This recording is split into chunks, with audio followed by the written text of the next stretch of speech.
Bahkan kalau kita lihat di kalangan Yahudi pun, hari ini banyak sekali juga yang tidak setuju terhadap keganasan rezim Netanyahu. Cuman masalahnya media di negara kita pun juga seringkali problematik. Sering seolah-olah seperti melestarikan framing-framing bahwa ini seolah-olah ini perang agama. Ya. Yang kata para ahli, jika skenario perang nuklir ini terjadi, maka tidak hanya kerusakan maha dahsyat yang terjadi di Timur Tengah dan sekitarnya, itu akan menghasilkan kotoran dan debu yang akan menguap ke angkasa dan akhirnya mengotori atmosfer. Dan itulah yang ditakuti oleh para pengamat, akan menciptakan yang namanya nuclear winter.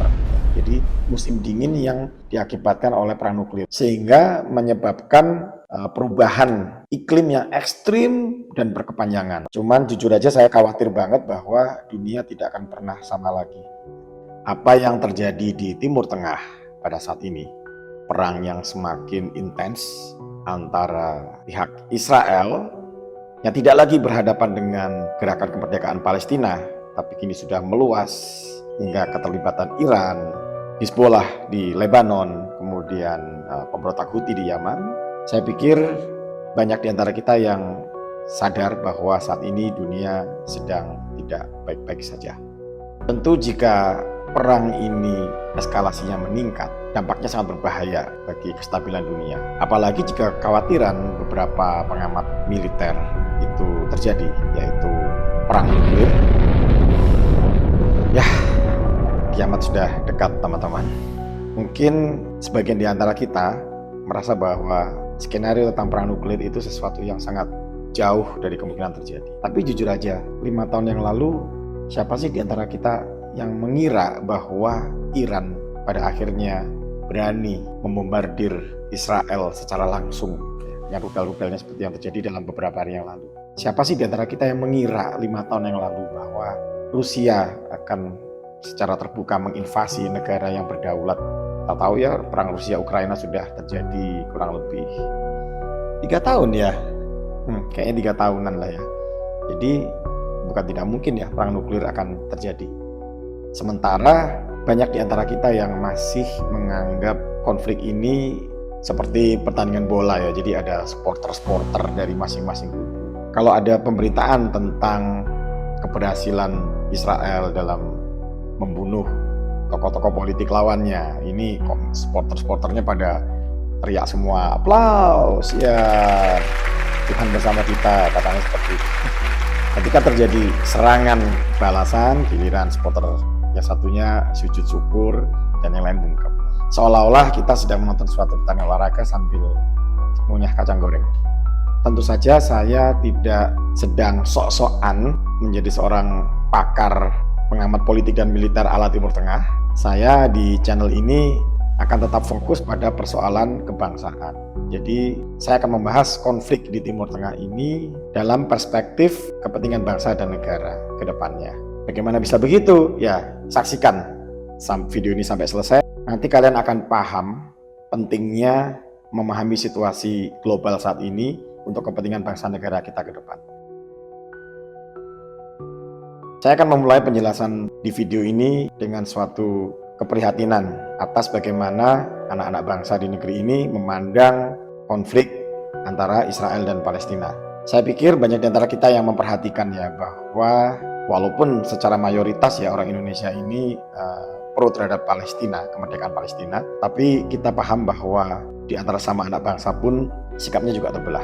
Yang dalam pengamatan saya, kebanyakan ini disebabkan oleh sentimen keagamaan. Coba lihat di komentar-komentar ya, setiap ada polemik Israel Palestina ini muncullah kosakata-kosakata yang terkesan imut tapi menyedihkan ya. Muncullah istilah-istilah, tuh si Oten sudah buta mata hatinya maka dukung Israel.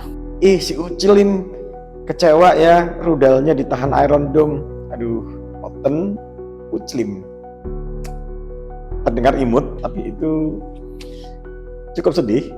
Seolah-olah di negara kita keperpihakan politik atas apa yang terjadi di Timur Tengah sana langsung digaris bahwa ini adalah konflik agama yang Uclim melawan Oten tadi. Padahal jika kita lihat tren dunia, negara-negara yang mayoritas non-muslim pun hari ini sudah begitu deras dukungannya untuk kemerdekaan Palestina. Kalau kita lihat posisi Israel, ya dengan sekutunya di Amerika, di sidang PBB pun hari ini seperti sudah nggak punya teman gitu loh. Kalau kalian bertanya saya berpihak kepada mana, tentu saja saya berpihak kepada kemanusiaan. Yang itu meniscayakan bahwa saya mendukung bangsa Palestina. Tidak berarti bahwa saya membenci Yahudi, tapi saya tentu saja sesuai dengan amanat pembukaan Undang-Undang Dasar 45 bahwa penjajahan di atas dunia harus dihapuskan, maka tentu saja saya memberikan dukungan terhadap kemerdekaan Palestina. Tapi kembali kepada polemik yang terjadi di Indonesia, bahkan saya pun tahu bahwa nggak semua Oten atau non-Muslim itu mendukung Israel. Banyak sahabat sekitar saya yang berbeda keyakinan dengan saya karena mereka cukup terbuka wawasannya dan hati nuraninya juga digunakan, maka mereka pun sejalan untuk memberikan dukungan terhadap kemerdekaan Palestina.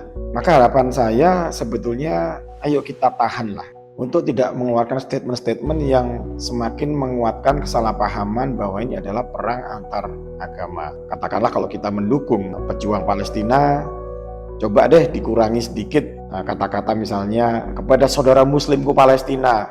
Teman-teman, di Palestina itu nggak cuma muslim. Di Palestina itu juga ada umat Kristennya. Kita tahu kan Yesus itu kan dari Palestina ya. Dan gereja-gereja tertua di muka bumi ini juga banyak yang ada di wilayah Palestina. Bahkan kalau kita lihat di kalangan Yahudi pun, hari ini banyak sekali juga yang tidak setuju terhadap keganasan rezim Netanyahu.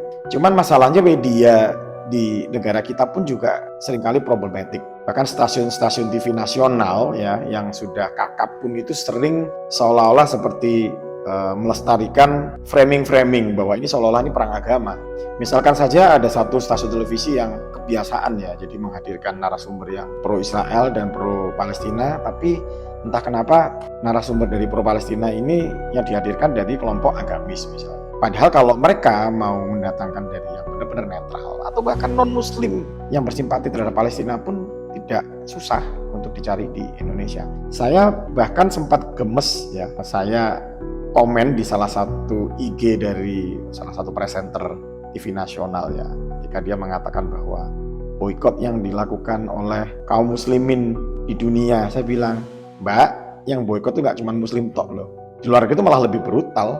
Bagaimana kita lihat di Amerika, di Irlandia, dan beberapa negara Eropa tuh mereka malah ekstrim cara mereka dalam memboikot. Mereka bisa dengan kekuatan penuh masuk ke supermarket dan melabeli produk-produk yang disinyalir berafiliasi dengan Zionis Israel. Dan di situ mereka tempelin dengan stiker ya semacam killer dan sebagainya. Jadi sekali lagi kita harus pahami bahwa ini bukanlah perang antar agama. Walaupun ya yang namanya unsur agama itu juga memainkan peran di sini. Kembali kepada konflik yang terjadi di Israel, Palestina dan sekarang Iran ya. Bagaimana jika perang ini semakin meluas, dan tampaknya memang seperti itu ya. Kayaknya ini sudah, kalau ibarat orang bilang there's no turning back, seperti itu. Kalau eskalasinya meningkat memang mengkhawatirkan. Selama bertahun-tahun kita disuguhi oleh konflik yang hanya terjadi antara dua bangsa ya, Israel dan Palestina dalam beberapa dekade terakhir. Tapi kan sekarang sudah buka franchise tuh di Lebanon ya, pasukan Hizbullah, kemudian di Yaman di pasukan Houthi, dan sekarang sudah terang-terangan Iran membuka front. Belum lagi dugaan-dugaan dari para pengamat bahwa Rusia dan Cina juga berada di belakang Iran gitu kan. Nah, kalau ini franchise-nya semakin meluas, ini tentunya juga akan sangat berdampak ya. Bahkan bagi bangsa Indonesia yang kita ribuan kilometer terpisah dari mereka. Karena apa?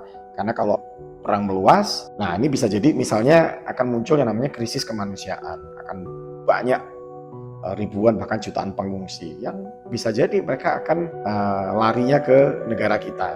Apakah kita siap menampung pengungsi sebanyak itu misalnya? Lalu jika perang ini semakin meluas, sudah pasti akan berdampak pada kestabilan ekonomi dan politik dunia. Nah ini kan dengar-dengar juga Israel mengincar kilang minyaknya Iran ya, bahkan instalasi nuklir di Iran seperti itu. Di Selat Hormuz itu, bayangkan kalau itu sampai diledakkan, wah itu pasti pasokan minyak dunia bakalan terganggu. Termasuk ketakutan terbesar seperti yang sudah saya sampaikan di awal, the sum of all fear jika terjadi perang nuklir. Dan ini kebetulan menarik dari apa yang dibahas oleh kawan saya, Guru Gembul, ya, tentang the Samson option. Nah, kalian kenal Samson? Bukan Samson yang aku adalah lelaki, ya, bukan. Ini Samson tokoh di Alkitab, ya, seorang tokoh sejarah yang diceritakan memiliki kekuatan yang luar biasa, ya, semacam Hercules gitu ya. Yang singkat cerita, dia pada akhirnya mengorbankan diri sendiri supaya bisa menghancurkan kuil musuh. Itu sempat dibahas oleh Guru Gembul, dan akhirnya saya tertarik untuk melakukan riset kecil-kecilan, dan ternyata memang Samson option ini sudah dibahas oleh beberapa pengamat militer, ya. Yang intinya di situ dijelaskan bahwa opsi peledakan nuklir ini akan dilakukan Israel jika dia kepepet. Ibarat sekarang kan sebetulnya kan sudah mulai kepepet, ya, di forum internasional. Israel pun juga sudah banyak kehilangan sekutu, kemudian sekarang dikeroyok dengan berbagai arah. Kemarin Iron Dome pun jebol, nggak bisa menahan rudal-rudalnya dari Iran yang meluncur deras ke Tel Aviv, ke Haifa gitu kan. Kalau melihat bagaimana nekatnya, ya, dan mungkin keras kepalanya para pemimpin Israel selama bertahun-tahun ini, ya, opsi itu bukan tidak mungkin. Jadi barangkali pemikirannya adalah daripada aku kalah perang dan malu, mending mati kabeh aja dengan dia meledakkan diri sendiri, yang akibatnya itu pasti dampaknya akan sangat mengerikan, ya. Yang kata para ahli, jika skenario perang nuklir ini terjadi, maka tidak hanya kerusakan maha dahsyat yang terjadi di Timur Tengah dan sekitarnya, yang dampaknya bukan hanya katakanlah kebakaran dalam skala yang sangat luas, tapi juga itu akan menghasilkan kotoran dan debu yang akan menguap ke angkasa dan akhirnya mengotori atmosfer. Dan itulah yang ditakuti oleh para pengamat, akan menciptakan yang namanya nuclear winter. Jadi musim dingin yang diakibatkan oleh perang nuklir, sehingga menyebabkan perubahan iklim yang ekstrim dan berkepanjangan. Tentu saja akibat radiasi dari nuklir itu sudah tidak perlu kita bahas lah, ya, betapa mengerikannya. Bahkan tragedi Chernobyl yang terjadi di tahun 80-an di Ukraina itu aja, sampai sekarang radiasinya juga belum benar-benar hilang, ya. Kalau kalian sekarang pergi ke kota yang berada di dekat reaktor Chernobyl yang meledak di tahun 80-an sekian itu udah kotanya udah kayak kota mati itu, ya, udah kayak Silent Hill aja itu, ya. Dan itu yang akan terjadi juga apabila perang nuklir ini sampai terjadi. Sehingga ketika debu-debu dan asapnya menumpuk di atmosfer, itu tentunya menghalangi sinar matahari untuk masuk dan akhirnya menyebabkan musim dingin yang bisa terjadi secara luas, ya, dan ekstrim. Dampaknya apa? Sudah pasti dampaknya sangat buruk untuk pasokan makanan misalnya. Tentu saja dunia pertanian ini membutuhkan sinar matahari yang cukup. Ya, bayangin kalau sampai terjadi musim dinginnya ekstrim akibat sinar matahari nggak bisa masuk ke bumi, bayangkan betapa kacaunya pasokan makanan dunia. Ini baru dari sisi makanan, belum kita bicara minyak bumi dan energi dan sebagainya seperti itu. Dan kita tahu bahwa pertanian itu membutuhkan sinar matahari yang cukup. Maka bisa dibayangkan kalau sampai skenario ini benar-benar terjadi, ini akan sangat berbahaya dalam pasokan makanan, pasokan energi, sehingga itu akan mengakibatkan krisis pangan secara global yang berkepanjangan. Dan akhirnya mau nggak mau kita harus membuka kemungkinan terhadap skenario yang sering ditampilkan di film-film apokalips, ya, di mana kota yang sudah sepi, ada reruntuhan gedung, ada mobil-mobil yang terbengkalai, dan kita di sana harus menyelamatkan diri. Kita masuk dalam sebuah survival mode, ya, demi menyelamatkan keluarga kita berebut resources, kita berebut makanan dengan sesama manusia. Bahkan mungkin kita harus bertarung menghadapi tetangga sendiri. Tentu ini ngeri, ya. Kalau kita lihat di film mungkin keren, tapi kalau kita ngalami sendiri, saya yakin kita nggak ada yang pengen. Jadi apakah semua itu benar-benar akan terjadi? Ya, nggak tahu. Cuman jujur aja saya khawatir banget bahwa dunia tidak akan pernah sama lagi. Dan sinilah saya akan mengkorelasikan apa yang terjadi di krisis internasional ini dengan kepentingan masa depan bangsa Indonesia. Jika skenario ini benar-benar terjadi, tentunya akan terjadi kerusakan luar biasa di peradaban di dunia lain yang pasti juga akan berdampak pada Indonesia. Tapi bisa jadi itu adalah momentum bagi bangsa Indonesia ini untuk menata, untuk menjadi sebuah bangsa yang peradabannya bisa mengungguli bangsa-bangsa lain. Tentu kalau dalam situasi normal pada saat ini, Ya susah ya kalau kita harus mengejar kemajuan dari negara-negara yang sudah puluhan tahun lebih maju. Apalagi kalau kita lihat betapa sistem politik di negeri kita ini kan kacau ya, korup sekali, dan saya katakan tidak berjalan dengan baik. Mungkin secara formal kita merasa bahwa kita sedang menjalankan demokrasi dengan baik. Buktinya apa? Ya setiap ada pilihan-pilihan itu selalu gegap-gempita, selalu diikuti orang dengan antusias. Tapi secara realitas sistem politik kita ini belum memperlihatkan keberhasilan dalam mewujudkan parameter-parameter yang tercantum dalam Pancasila, katakanlah keadilan sosial bagi seluruh rakyat Indonesia. Kita tahu bahwa kehidupan berbangsa dan bernegara kita yang tidak bisa lepas dari penyakit yang namanya korupsi itu adalah sebuah cerminan bahwa kita ini sebenarnya masih jauh dari cita-cita berdirinya Republik Indonesia, dan itu tidak bisa lepas dari beberapa sistem politik di negara kita. Apa yang terkait dengan yang sudah saya sampaikan sejauh ini, bahwa bisa jadi kita memasuki masa di mana kita jadikan ini semua sebagai momentum untuk memperbaiki kehidupan berbangsa dan bernegara kita. Bagaimana kita bisa mereview kembali apakah sistem politik yang sedang kita jalankan ini memang benar-benar sesuai dengan jiwa dari Pancasila atau yang dicita-citakan oleh para pendiri Republik Indonesia ini. Maksud saya adalah kalaupun bangsa kita ini terdampak ya dan menjadi hancur akibat krisis global, ya jangan sampai hancurnya benar-benar wancur gitu sampai kita benar-benar hilang dari peradaban, jangan gitu. Melainkan bahwa oke, kita hancur untuk menata kembali, karena memang dalam penataan peradaban itu memang kadang-kadang dibutuhkan penghancuran peradaban terlebih dahulu sebelum kita menata kembali. Misalkan kita kan selama ini sudah banyak di antara kita yang sudah tidak tahu harus bagaimana lagi kan menghadapi situasi politik dan pemerintahan yang korup di negeri ini. Ya barangkali memang harus hancur dulu baru kita bisa tata ulang.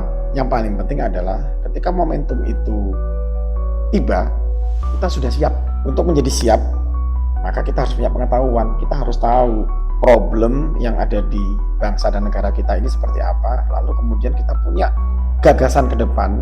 Jika sewaktu-waktu terjadi sesuatu dengan negeri ini, kita sudah tahu jalan alternatif untuk membawa bangsa ini lebih baik ke depannya. Sesuai dengan nasihat dari Ki Ronggo Warsito, sak bejo-bejone wong kang lali isih luwih bejo wong sing eling lan waspada.